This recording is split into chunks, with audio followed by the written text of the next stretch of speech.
अमरनाथ गुफा भगवान शिव के प्रमुख धार्मिक स्थलों में से एक है। इसलिए अमरनाथ को तीर्थों का तीर्थ कहा जाता है। हर साल दुनिया भर से हजारों भक्त भगवान शिव के दर्शन करने के लिए आते हैं।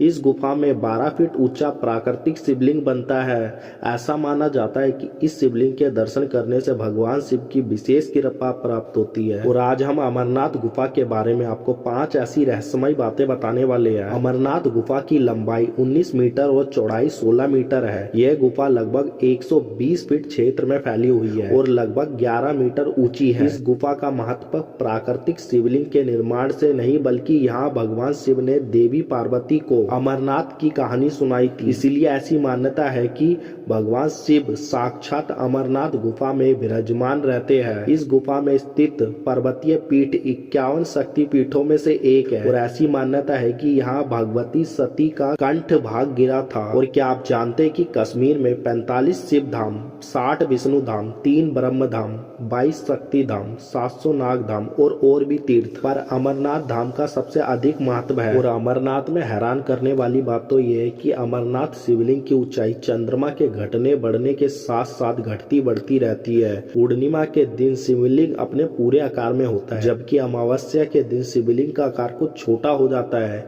यह स्थिति शिवलिंग पर लगातार बर्फ की बूंदें टपकती रहती है, जिससे लगभग 10 से 12 फीट ऊंचा शिवलिंग निर्मित हो जाता है। यह गुफा हिमालय पर्वत पर करीब 4000 मीटर की ऊंचाई पर स्थित है।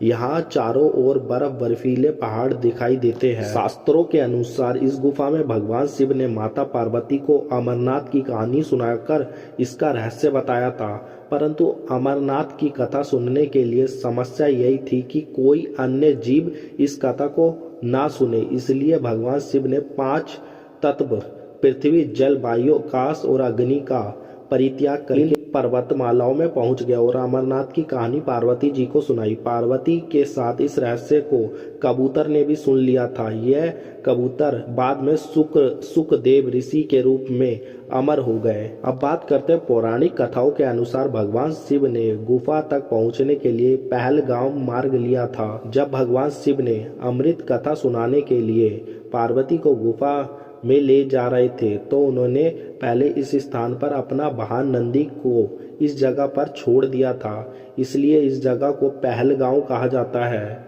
यह श्रीनगर से 96 किलोमीटर दूर है और यह पहाड़ियों की चोटियों से घिरा हुआ है। चंदनबाड़ी पहलगांव के बाद अगला स्थान चंदनबाड़ी आता है। यह पहलगांव से 16 किलोमीटर दूर है। भगवान शिव ने यह एक बहुत ही अनोखी चीज को किया था। इस जगह को चंद्रमौली के रूप में भी जाना जाता है, क्योंकि भगवान शिव ने यहाँ अपने सिर से चंद्रमा का परित्याग किया था। चंद्रमा ने फिर यहाँ लौटने के लिए भगवान शिव का इंतजार किया था। इस प्रकार इस जगह का नाम चंदनबाड़ी पड़ा। चंदनबाड़ी से थोड़ा आगे पिस्सू टॉप है। इस जगह का महत्व अमरनाथ के दर्शन से संबंधित है। इसके अनुसार अमरनाथ के दर्शन के लिए देवताओं और राक्षसों के बीच एक बड़ी लड़ाई हुई थी। उस समय भगवान शिव की सहायता से देवों ने राक्षसों को हरा दिया। राक्षसों के मृत शरीर के साथ एक पहाड़ का गठन किया गया था। तब से इस जगह को पिस्सू टॉप के नाम से जाना जाता है। पिस्सू टॉप के बाद अगला स्थान आता है शेषनाग। भगवान शिव ने यहाँ अपनी गर्दन से सांप को रखा था। यहाँ नीले पानी की एक झील है जो साबित करती है कि यह शेषनाग का स्थान है। यह चंदनबाड़ी से 12 किलोमीटर दूर है। महागुन माउंटेन, यह जगह शेषनाग से लगभग 4 से 5 किलोमीटर दूर है।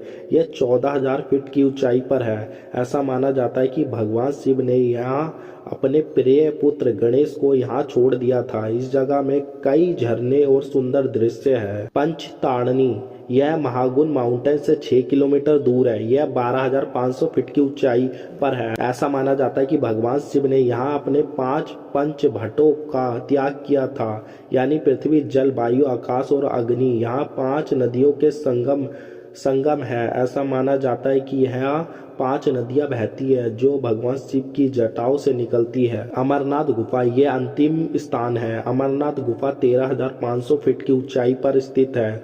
गुफा के लिए 3 किलोमीटर का मार्ग बर्फ से ढका हुआ है। बर्फ की नदी पार करने के बाद गुफा को देखा जा सकता है। गुफा लगभग 100 फीट लंबी और 150 फीट चौड़ी है। इस गुफा में प्राकृतिक शिवलिंग बना हुआ होता है। इस स्थान पर शिव ने माता पार्वती को अमरनाथ की कथा सुनाई थी।